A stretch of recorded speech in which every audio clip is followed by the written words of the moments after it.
Hi everybody, this is section 1-1 for our college algebra class, Math 101, and from our Hawkes Learning System college algebra textbook.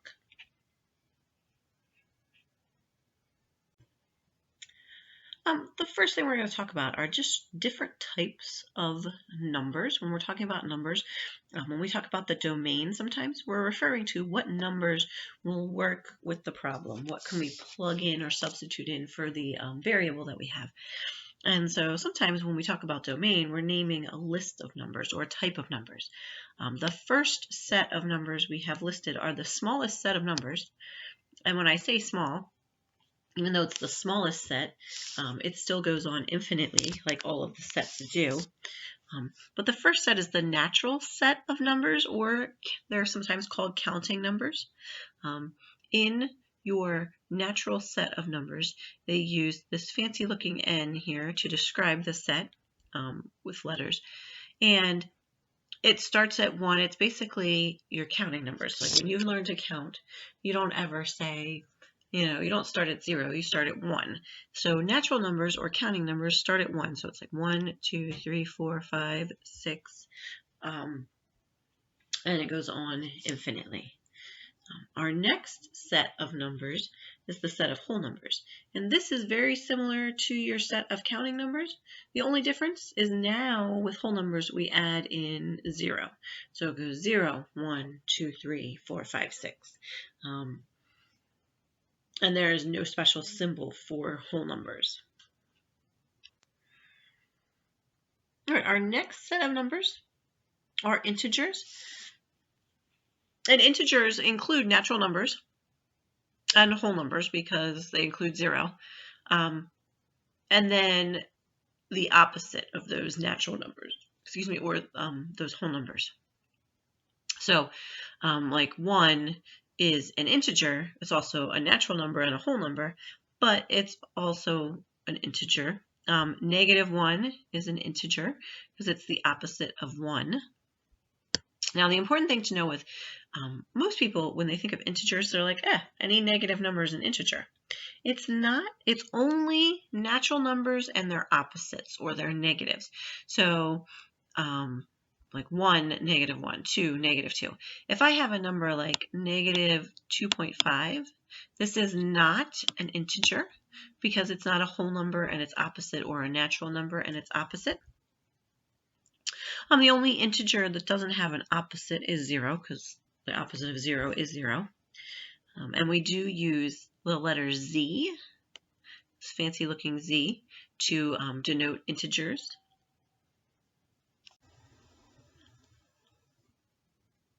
All right, our next set that we're going to look at is the set of rational numbers. And our rational numbers are symbolized by the letter Q here. And a number is a rational number if you can write it in fraction form. So if you can take and put any integer as a ratio, which is fraction form, then your number is a rational number. Rational numbers, it's any number that can be written as a fraction. So it's any number. Whole numbers can be written as a fraction. Like if I have the whole number 5 and I want to turn it into a fraction, put it over 1. If I have a mixed number like 2 and 1/2, remember you can turn that into fraction form by multiplying the whole number times the denominator and adding the numerator, so it will become 5/2. Integers, negative numbers, so -10, we can write that as a fraction by putting it over 1. And any decimal can be a rational number as long as that decimal terminates or it repeats with a pattern of digits past some point. So, for instance, if I have 2/10, if I write that as a fraction, we write it as we read it. So we put 2 over 10, or we simplify it to 1/5. That's what makes it a rational number because it can be written as a fraction. If you recall, 3/10 repeating is equivalent to the fraction 1/3. So again, it's any number that we've looked at so far. A rational number can be an integer because we can turn it into a fraction, a whole number, or a natural number. And it can also be any decimal that is a decimal that terminates. So like 0.2, it ends. It could be longer than that, but 0.2 is the one we looked at. Or it repeats in a pattern. So it could be like 0.161616. That also is a repeating decimal. So it terminates.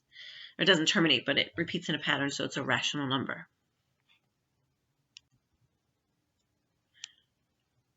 All right, so far, we've talked about sets of numbers that are all related.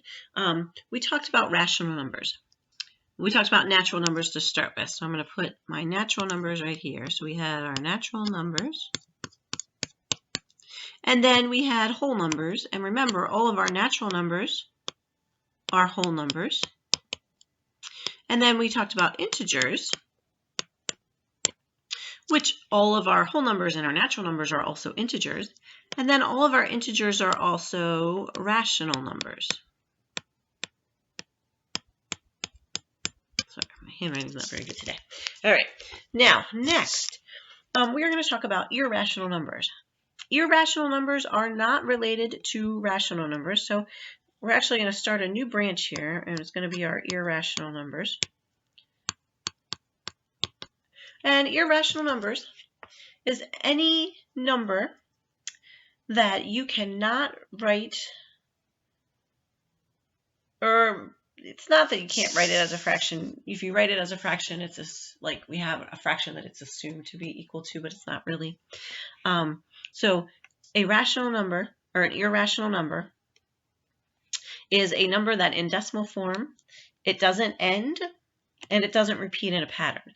So if you think about irrational numbers, there are some that we talk about all the time, and that would be like pi.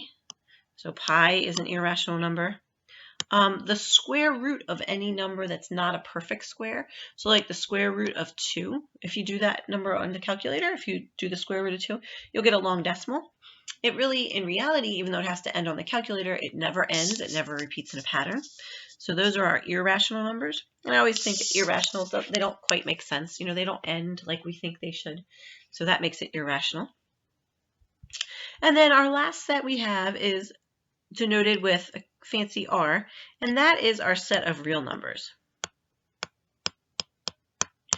And every type of number we have talked about is a real number. So irrational numbers are real numbers, rational numbers, integers, whole numbers, and natural numbers are also real numbers, the set of real numbers. Now, you may say, well, all numbers are real.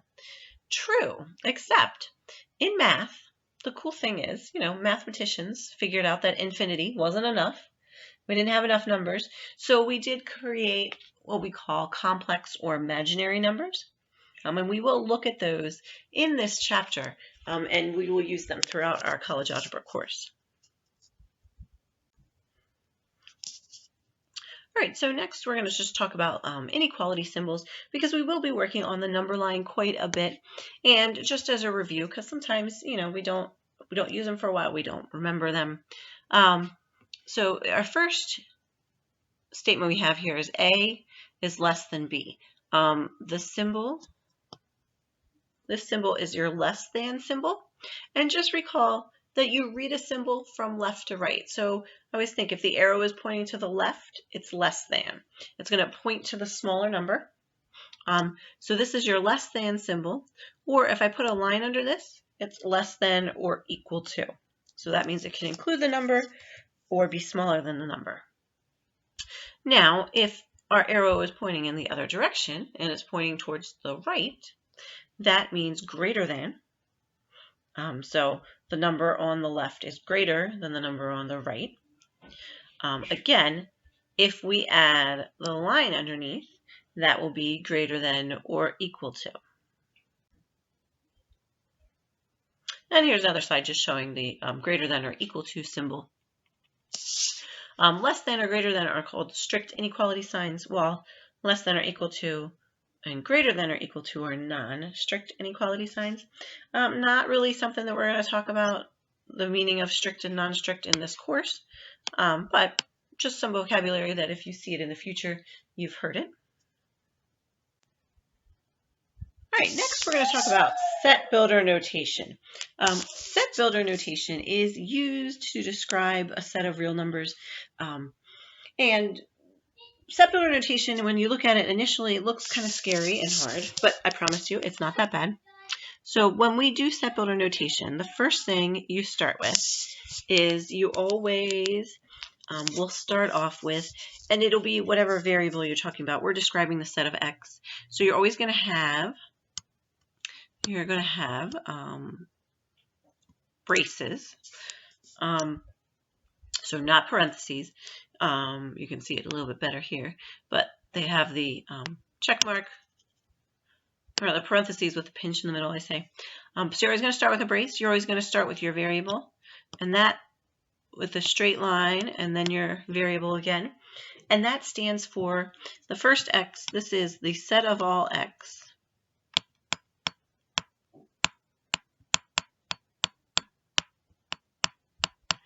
And this is such that, and this is x is, so that's how you read it. The set of all x such that x is, and then what you're going to put in here is you're going to describe what type of number it is.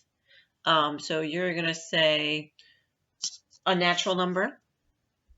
So I'm just going to say, I'm going to make it a whole number.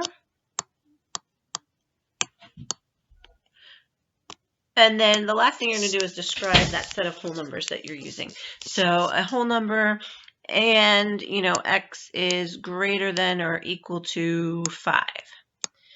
So that would describe my set of numbers. So then if I needed to list those, and I knew it was a set of whole numbers greater than or equal to 5, when I go to list it out, I can put it in what we call roster notation. So you list out the letters, or the letters or the numbers or the elements of the set. So x is greater than or equal to 5, so I could do 5, 6, 7, 8, and it's going to go on forever, so I just put my 3 dots. So this would be listing it in roster notation based on reading my set builder notation.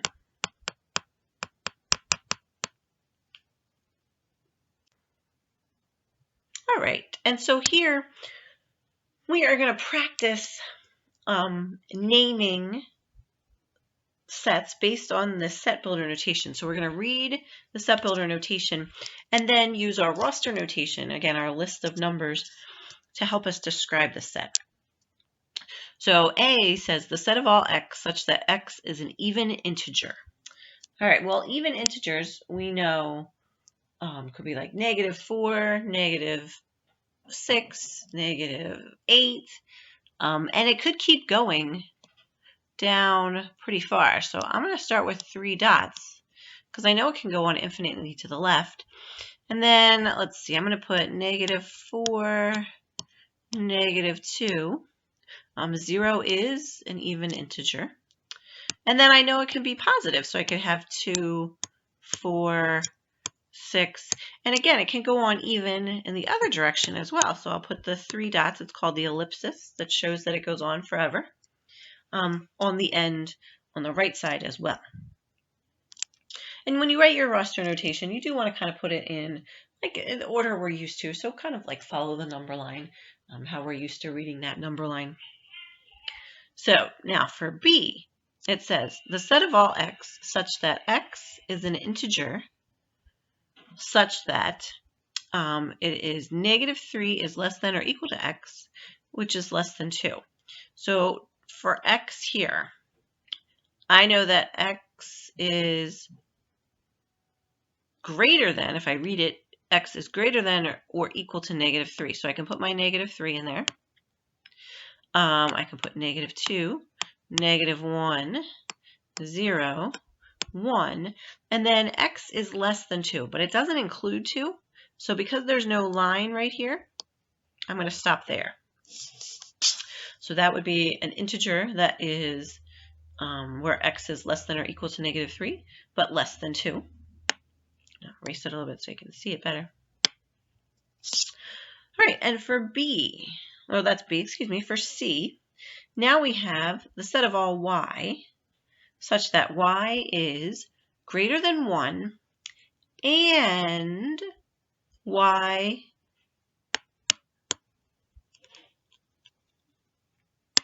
is less than or equal to -4. Now, I want you to recall in math, and means an intersection between two sets. So an intersection is what those two sets have in common. So think of like an intersection between two roads, like Thomas Run and Route 22. It's the road that they share in common. Here, if y is greater than 1 and y is less than or equal to -4, what numbers do they have in common? Can y be greater than 1 but also less than -4? Hopefully you're saying, no, that cannot happen. And that is true. And because they have the word and there and it means intersection, what they have in common, nothing is included. So for this one, your answer would be the empty set. So we're just going to draw a circle with a slash through it. Or to show the empty set, you can also do empty brackets. Now you wouldn't put the two together, so it's one or the other. But both of those show the empty set. All right, so next we're going to talk about interval notation, which is something we will use quite a bit in our course. Sometimes writing out with set builder notation gets a little long, gets a little involved, and we can shorten it up. So what we're going to use is interval notation. Interval notation is really like if we were to graph something on a number line, it's taking that information off the number line or taking that information off of an inequality and shortening it up. It's shorthand. So if we use two symbols in interval notation. We use parentheses and we use brackets. We use the parentheses when we have less than or greater than symbols. The parentheses tell us that our inequality, like here, x is greater than a. It means that x starts right after a, but it doesn't include a. And you may say, well, then why can't we just put the next number there? We can't because let's say a is 2 and x is greater than 2. If we started at 3, we would miss all the numbers between 2 and 3, like 2.5, 2.1. Now, the brackets stand for less than or equal to or greater than or equal to. And the easy way to remember this is, I always think of like, we have this straight line right here. You put that straight line underneath for your symbol, your inequality symbol. So if you have parentheses on both sides, that just means all the real numbers between a and b. If you have brackets on both sides right here, that means all real numbers between a and b, but it also includes a and b. And then you can have a mix of two. You can have parentheses and then a bracket, or vice versa, and it means all real numbers between a and b, and then it includes, in this case, because the bracket is around b, it includes b, but not a. And the next part is we don't always have a stopping and a starting point. We don't have two numbers in our inequalities. A lot of the times we're going to have an inequality such as, x is, oops, hold on one second. All right, such as, x is greater than 5. So that would mean numbers like, depending on our inequality, or our domain, like 5.1, 5.2, 6, 8, 10, anything greater than 5. So it's going to go on infinitely towards the right. So when I go to write my interval notation, I'm going to have something like this. I'm going to have my number that's in my inequality. That's my stopping or my starting point. In this case, it's the smallest value, or it starts right after it. So I would put my 5. Because I just have the greater than symbol, I would put my parentheses around the 5. And then it goes on infinitely towards the right. So the numbers get bigger. So that's what my interval notation would look like there. Now, with interval notation, you write it like you would read it on the number line. So because x is greater than 5, 5 is the smallest, or it starts right after 5, in this case because it's not equal to. So that is the starting point. So it goes on the left. It goes on infinitely, gets bigger, so that would go to the right. When you do interval notation, if I changed this and I made it x is greater than or equal to 5, now we include the number 5. So to show that we include it, instead of the parentheses, we put the bracket. And then we still put our infinity sign, but with interval notation, around infinity, doesn't matter what side it's on, you always put parentheses, because infinity is not a number, it is a symbol that shows that it goes on infinitely, so it would never get the bracket, it always gets parentheses around it. So on your infinity, you always put parentheses.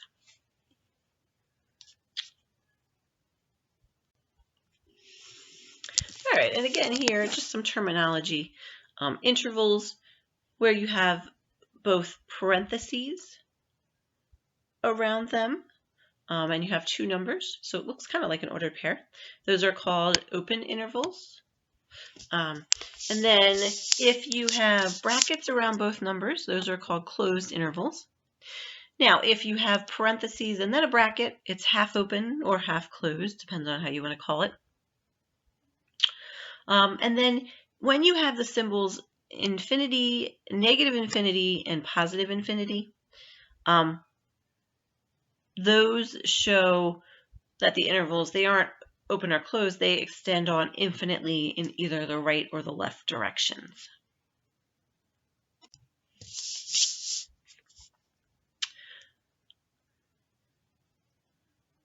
All right, so here we're just talking about the notation and how the set builder notation right here extends to, or excuse me, the interval notation extends to your set builder notation.